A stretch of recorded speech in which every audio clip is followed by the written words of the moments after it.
A girl was eating in the school cafeteria when suddenly a group of bullies approached her and poured their drinks into her meal. They threatened her to eat it immediately, and the girl, too afraid to resist, did as she was told. However, the bullies went even further and flipped over the girl's meal tray. A boy sitting across from her couldn't stand it anymore and sternly rebuked the bullies, but they didn't back down. Instead, they burst into laughter, and one of them walked up to the chubby boy, mocking him for daring to interfere and threatening him not to go home after school.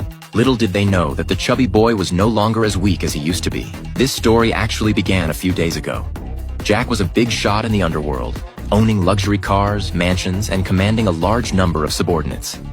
He was a formidable figure in the criminal world. One day, as he was standing on the side of the road making a phone call, a fat man fell from the rooftop, instantly knocking Jack unconscious. When he woke up, he found himself in a hospital. Jack stumbled out of the ward, and everyone who passed by called him a student, which left him very puzzled. Just then, an older man rushed over and hugged him, saying, "Son, are you all right?" Jack listened in confusion and was about to lash out when he noticed that the unconscious injured person next to him was actually himself. Then, Jack looked in the mirror and touched the unfamiliar face, too shocked to speak. It turned out that at the moment the boy who had fallen from the building hit him, the two had swapped bodies. Jack couldn't accept this fact and kept trying to throw himself at his own body, hoping to switch his soul back. However, his subordinates saw him and tried to beat him up.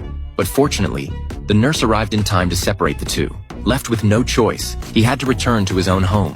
As soon as he entered, his wife thought he was a thug and grabbed a knife in fear. No matter how Jack tried to explain, his wife wouldn't listen and eventually called the police to arrest him. With nowhere else to go, he had to follow the boy's father home.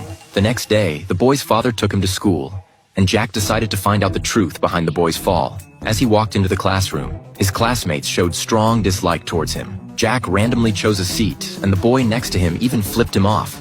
Jack didn't bother to argue with the kid. At noon, he went to the cafeteria for lunch and saw the bullies harassing a girl in his class. So he immediately spoke up to stop them. This exciting movie is a Korean film called The Guy Inside Me.